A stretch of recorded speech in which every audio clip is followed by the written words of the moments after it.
So tomorrow will be the 2025 midterm election in the Philippines. And in the past few days, probably you saw maybe social media postings that encourage voters to examine carefully whom they are voting for. Since the new elected leaders will have a great impact in our respective cities and even in our nation, for better or for worse. In our text today, the Apostle John also encouraged his readers not to believe every messenger who claims that they are from God, but rather they are to carefully test them, since their message will also have a great impact in their spiritual lives, for better or for worse. Now, our preaching text for this morning is 1 John chapter 4, verses 1 to 6. 1 John chapter 4, verses 1 to 6. Beloved, do not believe every spirit, but test the spirits to see whether they are from God. For many false prophets have gone out into the world. By this you know the Spirit of God. Every spirit that confesses that Jesus Christ has come in the flesh is from God. And every spirit that does not confess Jesus is not from God. This is the spirit of the Antichrist, which you heard was coming and now is in the world already. Little children, you are from God and have overcome them, for he who is in you is greater than he who is in the world. They are from the world, therefore they speak from the world, and the world listens to them. We are from God. Whoever knows God listens to us. Whoever is not from God does not listen to us. By this we know the spirit of truth and the spirit of error. Now, one of the reasons why the Apostle John wrote this letter is found in chapter 5, verse 13, where John wrote, I write these things to you who believe in the name of the Son of God, that you may know that you have eternal life. In other words, John has written this letter so that his readers might be sure whether they possess saving faith or not. Now, he did not accomplish that just by saying to them, okay, since you profess faith in Christ, never ever doubt your salvation. Now, instead of doing that superficial flattery, John provided all throughout his letter the true marks of a genuine Christian, where the readers can compare themselves to in order for them to examine themselves honestly and either have a stronger assurance of salvation or find out that their profession of faith is false, and therefore they might hopefully be led to true repentance and faith in the saving work of Christ. But looking from it from another perspective, we can also ask this question. Why does the Apostle John give so much emphasis on the assurance of salvation? Is it probably because many among John's readers struggle with an unhealthy kind of doubt concerning their salvation? And another question is this: what or who could be the cause of this lack of assurance of faith? Now, sa ating mga believers, the assurance of our salvation from sin and death is strengthened whenever we hear the true gospel of Christ. Our faith is fortified whenever we are exposed to the truth of God's Word. And since that is the case, we can also say that lack of exposure to the gospel of Christ, or worse, exposure to the distorted versions of the gospel of Christ, will produce unhealthy doubts and lack of assurance of salvation even among believers. Unfortunately, the lack of assurance of faith of the primary recipients of 1 John, it was caused by the distorted and false teachings primarily against the full humanity of Jesus Christ that were promoted by false teachers in the time of John. Titignan natin mamaya kung sino itong mga false teachers na ito at kung ano yung false teaching nila. But as we will see later, these false teachers, they did not outrightly deny Jesus Christ. Rather, they distorted aspects of His person and work and deceived the brethren, and that makes them more dangerous. And not just that.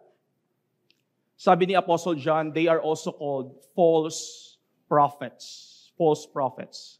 It means that when they go to churches to deceive brethren, they claim to speak for God, when in reality, they taught twisted and evil doctrines. These false teachers are seriously dangerous. Our Lord Himself warned us of their coming. Sabi ng Panginoon in Matthew 7 verse 15, beware of false prophets who come to you in sheep's clothing, but inwardly are ravenous wolves. Now, dati, I also thought that this verse meant that we must be cautious because false teachers will pretend to be one of the sheep. That is, they will pretend to be one of the brethren. Now, even though that can still happen, and that is also possible, John MacArthur said that the sheep's clothing here means the clothing made out of the sheep's wool.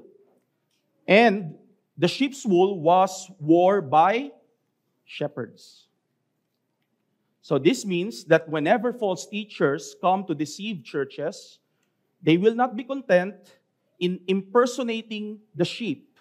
Instead, they will pretend to be shepherds. They will not just pretend to be one of the brethren. Eventually, they will pretend as one of the leaders of the church who seem to be preaching and teaching the truth, but in reality, as the Apostle Peter said in 2 Peter 2 verse 1, they will secretly bring in destructive heresies and deny the Lord Jesus Christ. Now, if Peter's warning doesn't make you more spiritually alert, listen to this another warning, this time from the Apostle Paul, concerning these false teachers. Paul said in 1 Timothy 4 verse 1, now the Spirit expressly states that in latter times some will abandon the faith to follow deceitful spirits and teaching of demons. Now Paul shows us here, the Apostle Paul shows us here that every heretical teaching roots out from demonic sources. So walang neutral, mga kapatid, when it comes to doctrine. Either that doctrine ay mula sa Diyos or it roots out from demonic sources. Now, we usually relate the word demonic to something ugly, to something bad or repulsive. But Paul said in 2 Corinthians 11, 13 to 15, that false teachers who are influenced by demons don't usually appear ugly. Instead, they masquerade as apostles of Christ and servants of righteousness. That is, they will appear beautiful, good, and appealing to our senses. Yun ang mga false teachers. Now, in hearing these kinds of warnings, meron tayong dalawang response na pwedeng gawin. Either we inflate our pride and say, oh, we are a smart and intelligent church. False teachers won't infiltrate us. We are discerning. Now, kapag ganun po sinabi natin, we will be complacent, which by the way, that spiritual complacency, yun ang gustong-gusto ng mga false teachers. Because that is the environment where they thrive. Or another response is this. Instead of being proud like that, we can humbly depend on the Holy Spirit to empower us to obey His command in 1 John 4, verse 1. Do not believe every spirit, small s, spirit, but test the spirits to see whether they are from God. Now, ginagamit ni John yung word na spirit in this verse to pertain to any kind of messenger. Either human or spiritual beings. Pero more likely, ang tinutukoy niya dito, human messengers. Human teachers and preachers. Along with their teachings, with the teachings that they communicate, and the spiritual source that they represent. Yun ang tinutukoy dito ni John when he uses the word spirit. The messenger, the teaching that they communicate, and the spiritual source that they represent. So when John said, do not believe every spirit, he is saying, do not believe every messenger who claims that they have a message from God. Do not be a spiritually gullible person who believes everything. Now, do you believe that? Do you immediately believe what I'm saying? Or are you like the Bereans in Acts 17 verse 11? Are you gonna examine the scriptures to see whether the preacher proclaims the truth or not? If we are not to believe every spirit, then what should we do? John says, we must test every spirit. We must test every spirit, every preacher, every teacher, every messenger. The origin of the word test in this verse pertains to the process of careful inspection of metals like gold and silver para makita kung gaano ba ka-pure, kung gaano ba ka-valuable itong mga metals na to. Now, to test the spirit then means to examine carefully whether the messenger and his message is aligned to the truth of God's word and consequently determine their spiritual source. That is, whether they are speaking from the Holy Spirit or from unholy spirits. So, that leads us to our message for this morning. We Christians, dear brethren, we must test every messenger who claims to speak from God. And we must discern whether they proclaim the truth or not. Whether they proclaim the truth or not. Now, it is already clear that we must test the Spirit, as John says. But the next question is this: how will we test the spirits? How will we test the messengers? Now, just a side note po, our text this morning does not have the exhaustive list of tests for the messengers who claim to speak for God. Nonetheless, we have two very important and essential tests if we want to know whether a messenger is from the Lord. Kailangan natin tignan yung kabuuan ng scriptures if we want to know yung kabuuan ng paano mag-test ng preachers and teachers. But in our text, we see two main tests. The first test, which is also our first point, is the test of Christology, which can be translated to a set of questions like this. What does this person believe and teach concerning the person and work of Jesus Christ?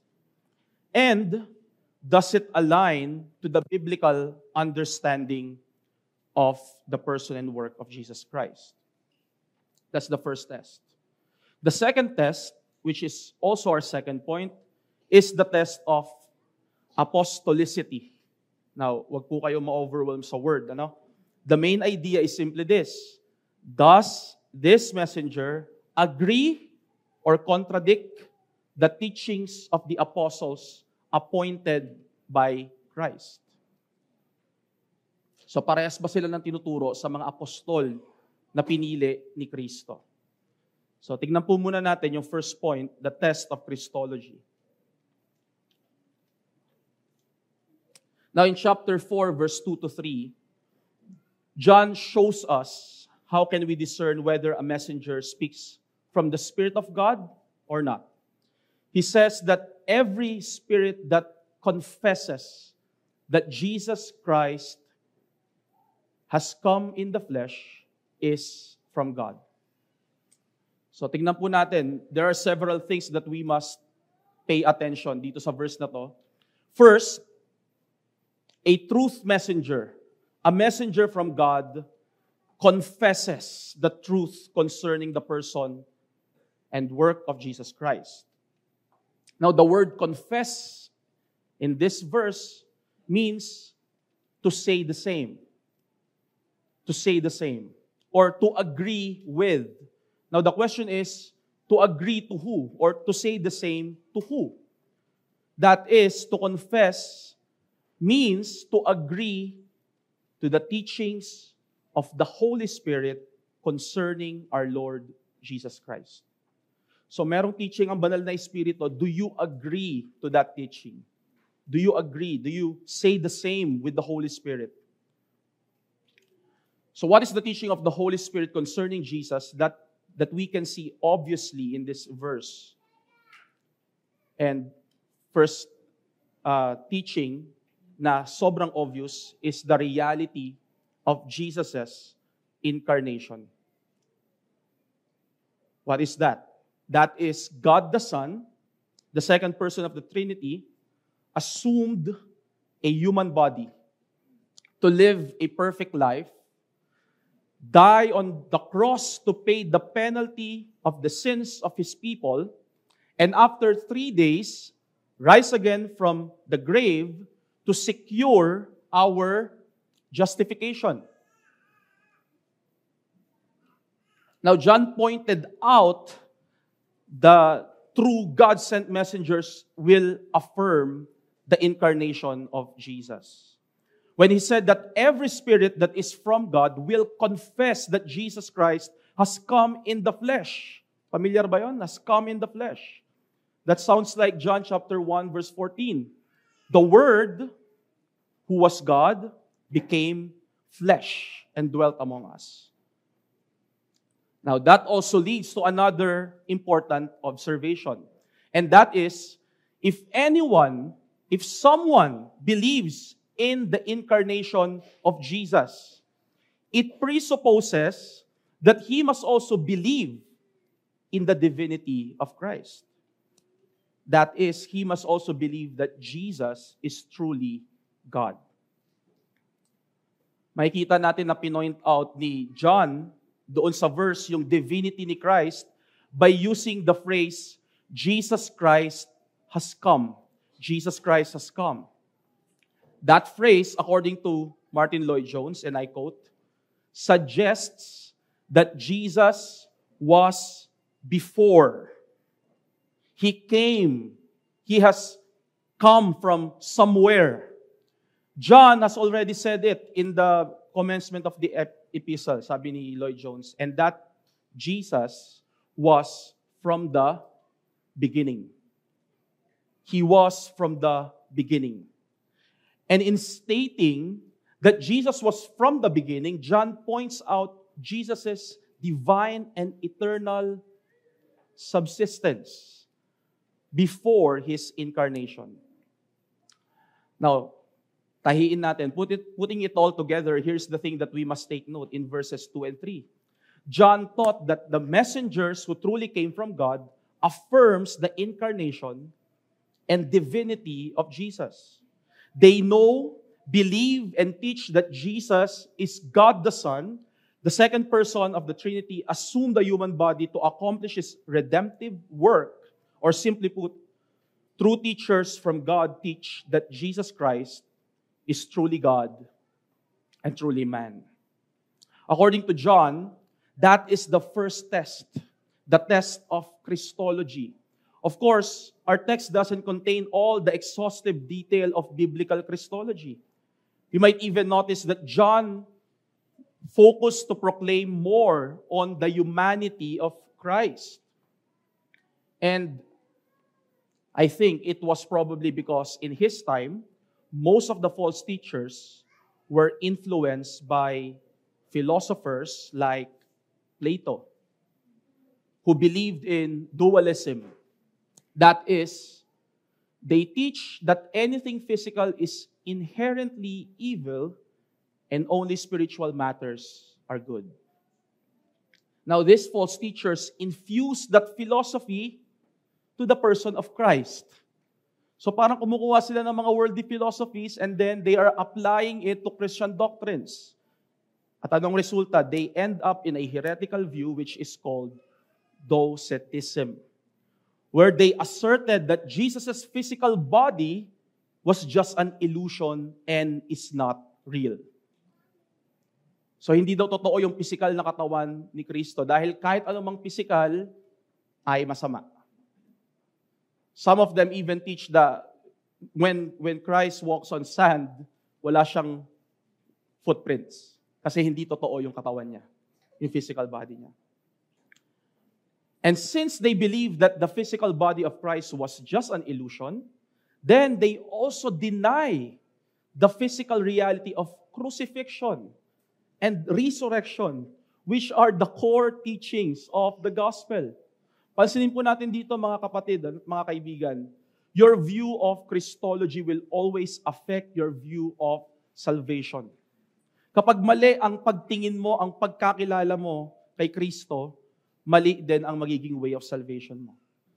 And that's how important the test of Christology is. But even though not all the elements of biblical Christology is found in our text, it is heavily implied that true messengers who came from God will affirm the biblical teaching and understanding concerning the person and work of Jesus Christ. Now, the Apostle John faithfully upheld the truth concerning the person and work of Christ, and he exposed false teachers and who go against the biblical understanding of the person and work of Christ. But after the death of the Apostle John in AD 99, different heresies concerning the person of Christ arose one after another.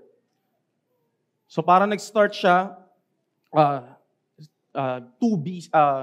2nd century hanggang 4th century, maraming mga heresies ang lumabas concerning the person of Jesus Christ. Here are some examples. Some reject the full divinity of Christ. Others reject the full humanity of Christ, gaya na narinig natin kanina. Some said that Jesus was only a human prophet but not divine.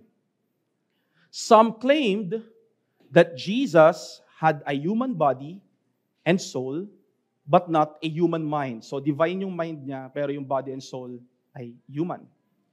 Some thought that there were two separate persons in the incarnate Christ. One human and one divine. And some even say that Christ's human and divine natures are mixed into single third nature. Daming heresies. At marami pang iba. Now, note that all these teachers, in the time after the death of John, They say that they believe in Jesus. Pag tinanong mo sila, do you believe in Jesus? Sabi nila, yes. But when you ask them, sinong Jesus? Who do you think Jesus is? Or ano ang view mo about the person of Jesus? Then you will get different answers. So, how will they know? How will they know whether someone teaches the true Christ or not? Well, of course, it is through the Scripture, since it is the authority of our faith and practice.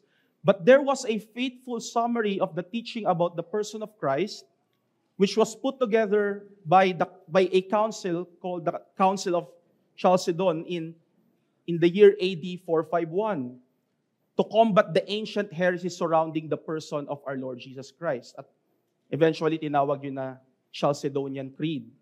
Now, based on it, the biblical understanding of the person of Christ can be summarized using 5 statements. 5 statements. Number 1, Jesus Christ is one single person who has 2 distinct natures. Number 2, Jesus Christ is truly God. Number 3, Jesus Christ is truly man. Number 4, his 2 natures are not, his two natures are united in one person without being mixed together. And lastly, his 2 natures are not divided or separated into 2 different persons. Or sabi ng iba, ganito daw natin pwedeng mabilis na matandaan, 1 person, 2 natures, truly God, truly man, unmixed natures, undivided person. 1 person, 2 natures, truly God, truly man, unmixed natures, undivided person.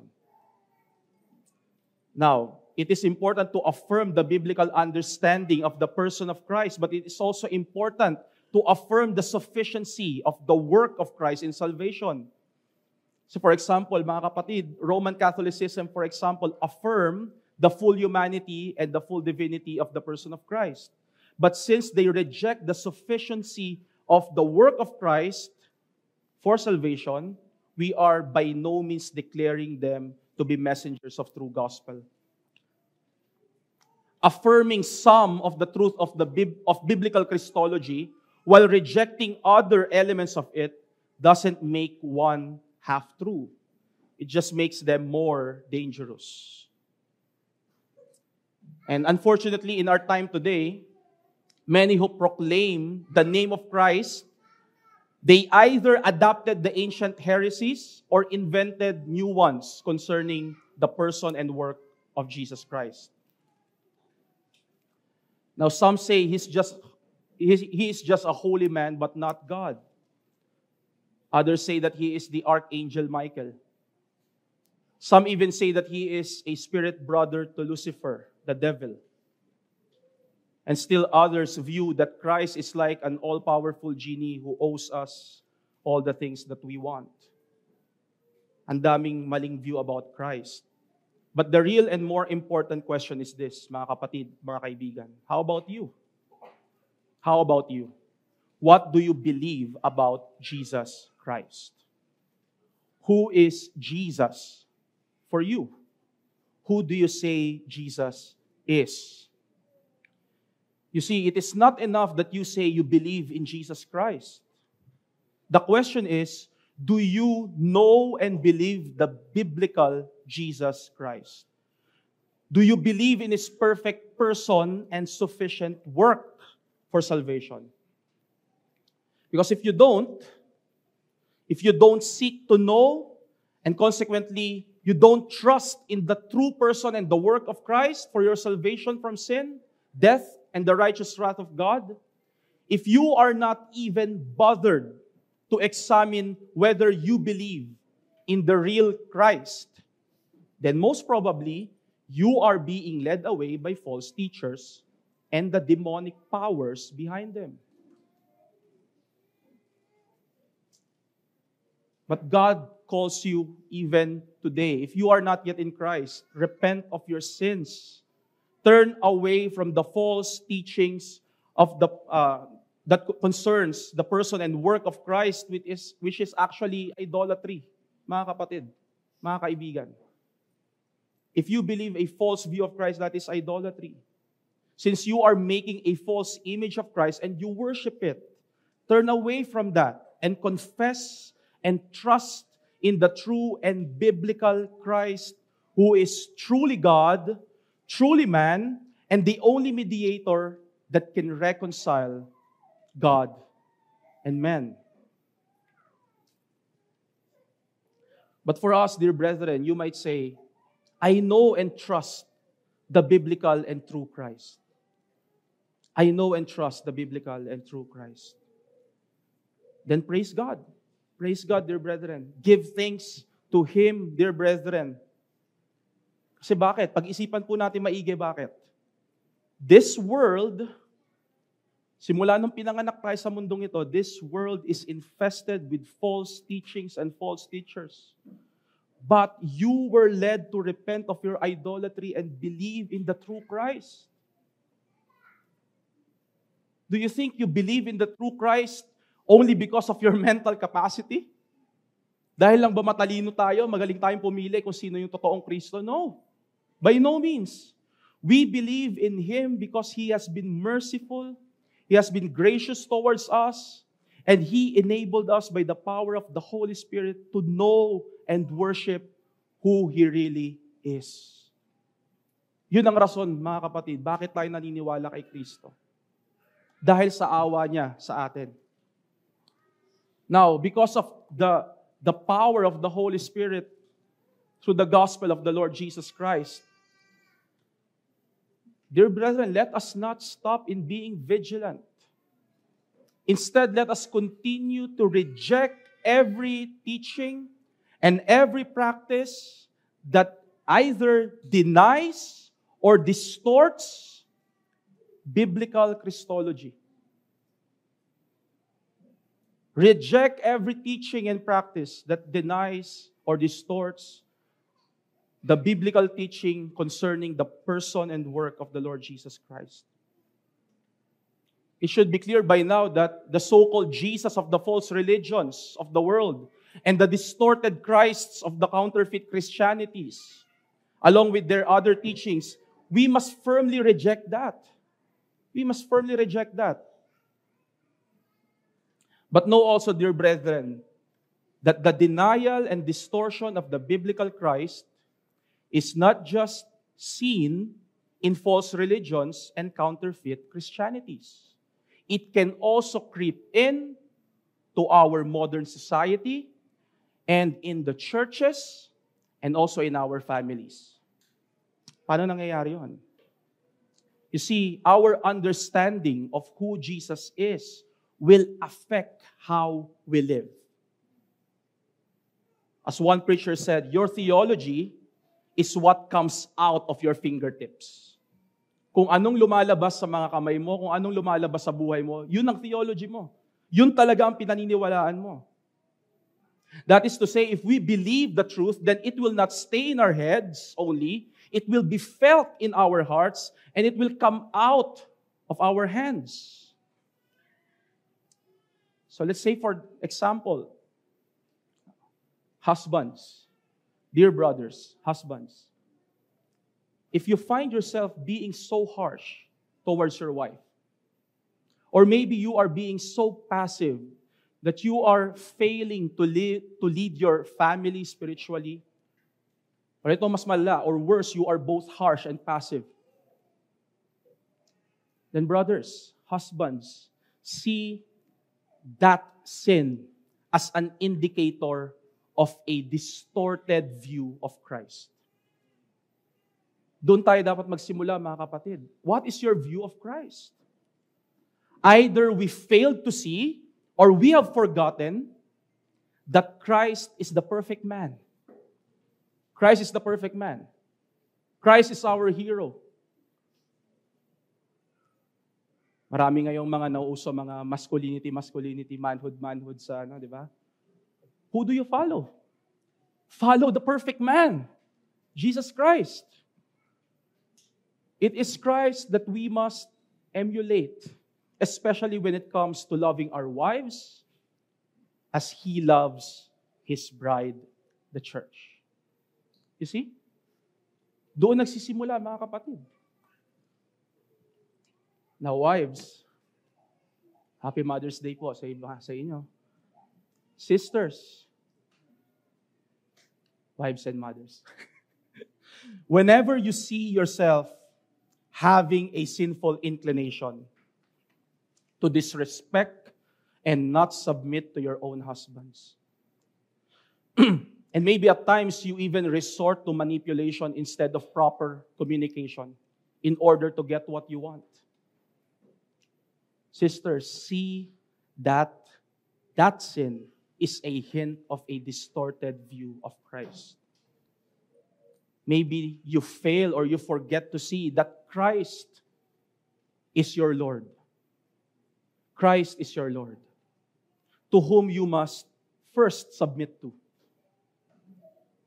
Now, sisters, it will really be hard for you to submit to your imperfect husband if you don't submit to Christ, who is your perfect Lord. Kung doon sa perfect, hindi ka makasubmit, mahirap mag-submit sa hindi perfect. But the point is this. Bawat kasalanan na meron tayo is a hint that we have a distorted view of our Lord. And to my unmarried brethren, do you see yourself wasting time? Do you see yourself wasting God-given resources in the distractions offered by this world? Again, brethren, see that sin is a distorted view of who Christ is. Nakakalimutan yata natin that when Christ came and He incarnated, He was an unmarried man. But He wasted no time. He wasted no resources. Instead, He used all His time and resources to do the will of His Father. And the result, 33 years lang siya, tapos na. It's finished. Now, if we failed, if we see all these sins in our lives, then let's go back to the gospel. There's no condemnation in Christ, my dear brethren. Yan ang magandang pangako sa atin ng Panginoon. But let us truly repent, dear brethren, if we find ourselves to have been committing these sins. And let that repentance start by rejecting every teaching and practice that denies or distorts biblical Christology. Now, that's the first test. And now the last test, or the second test, which is our last point, is the test of apostolicity. As we have said earlier, this test can be translated to a question like this. Do this messenger agree or contradict the teachings of the apostles who were appointed by Christ? Now, that question is based on verse 6, where it says, whoever knows God listens to us. Whoever is not from God does not listen to us. Now, the word us here pertains to the apostles of Jesus Christ. These men were eyewitnesses to the person and work of the incarnated Christ. And Christ chose and sent them to be the primary preachers and teachers of the gospel. And according to Ephesians 2 verse 20, the church of Christ is built on the foundation of the apostles. That is, from the teachings taught by the apostles of Christ na directly nananggaling sa Panginoong Jesus. Now, it is noteworthy that when John and the other apostles say that whoever does not listen to them is not from God, they are not just being egotistical. Hindi sila parang tinataas lang nila yung sarili nila over others. Instead, they are making sure that every messenger who claim to be speaking the truth must be aligned to the gospel message that they receive directly from the incarnated Christ. As men who were specially commissioned by Jesus Christ Himself to be the preachers and teachers of the truth of the gospel, the apostles were equipped by the Holy Spirit And they can know whether a message is from the Spirit of Christ or from the spirit of Antichrist. And since God is unchanging, we can say that if a message is truly from God, that message will not contradict the message that He has previously given to the apostles. Or we can say that if a messenger is truly God-sent, his message is apostolic. But someone may say, now paano natin ma-check yun in our time today? Whether the teaching is apostolic or not. Ang lahat ng apostles wala na, pumanaw na. Yes, all of them are already present with the Lord. And add to that, no new apostles can claim that they are genuine apostles of Christ. Bakit? Because in order to be an apostle, you must be an eyewitness of the incarnated Christ.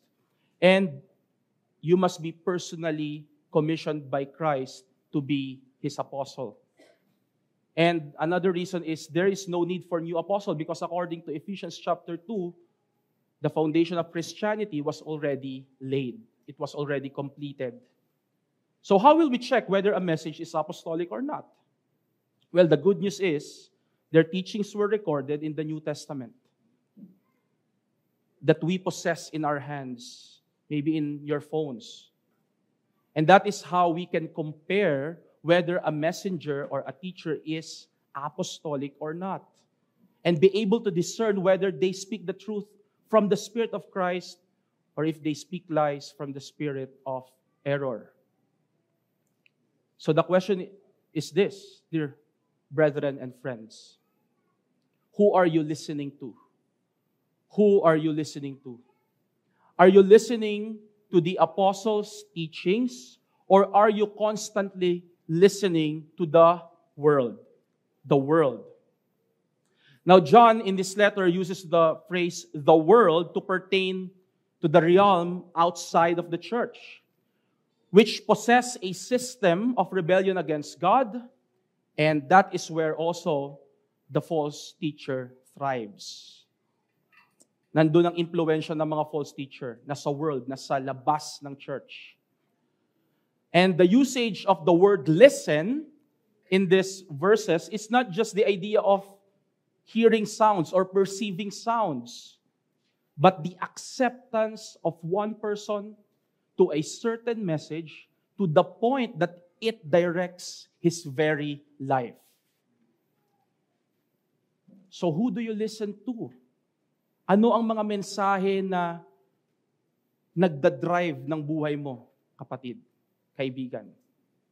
What are the messages that you accept and believe in your heart and in your mind that eventually it drives your life? Is it aligned to the teaching of the apostles, which ultimately comes from Christ?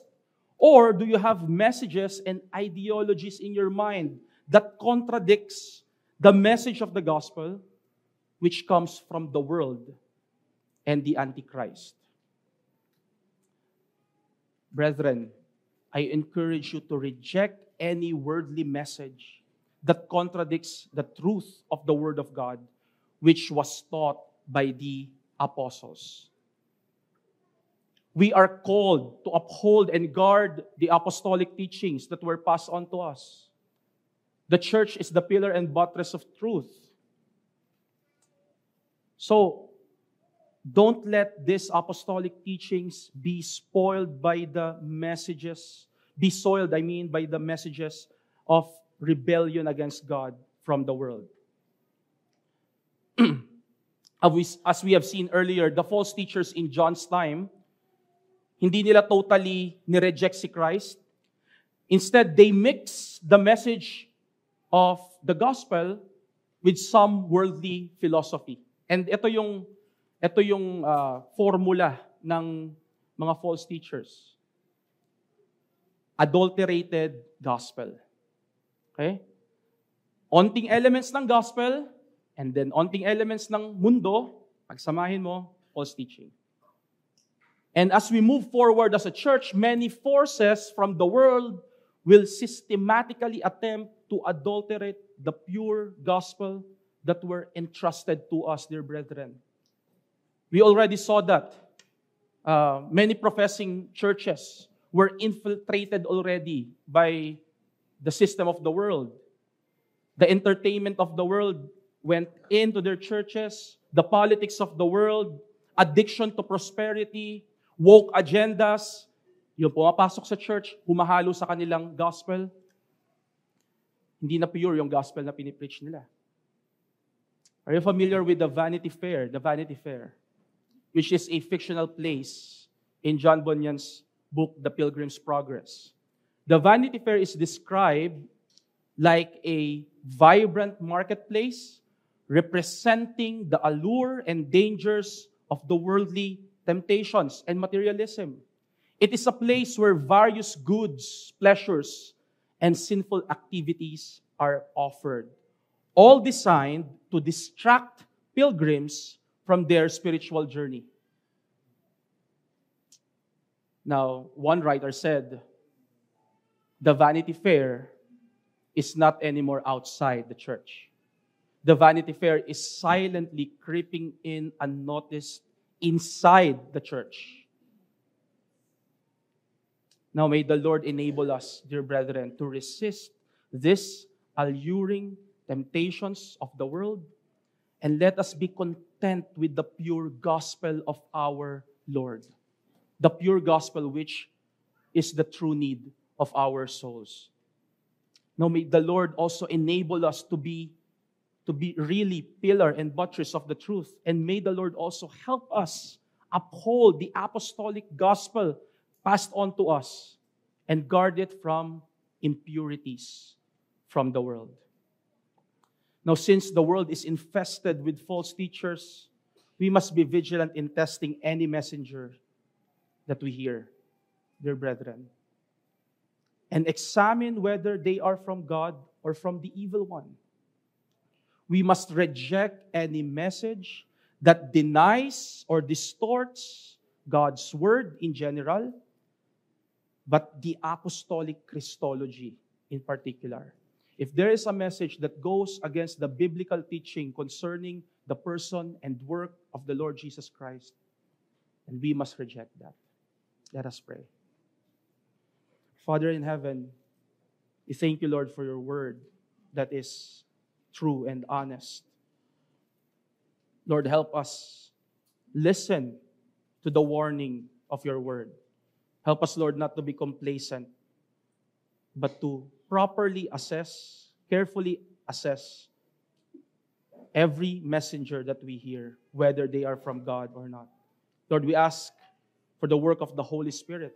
Lord, protect us from the influence of the world. Lord, may the gospel preached in this church, in CHC, Panginoon, would be pure and unadulterated. We thank you, Lord, for your goodness and mercy in our Lord Jesus Christ. In His name we pray. Amen.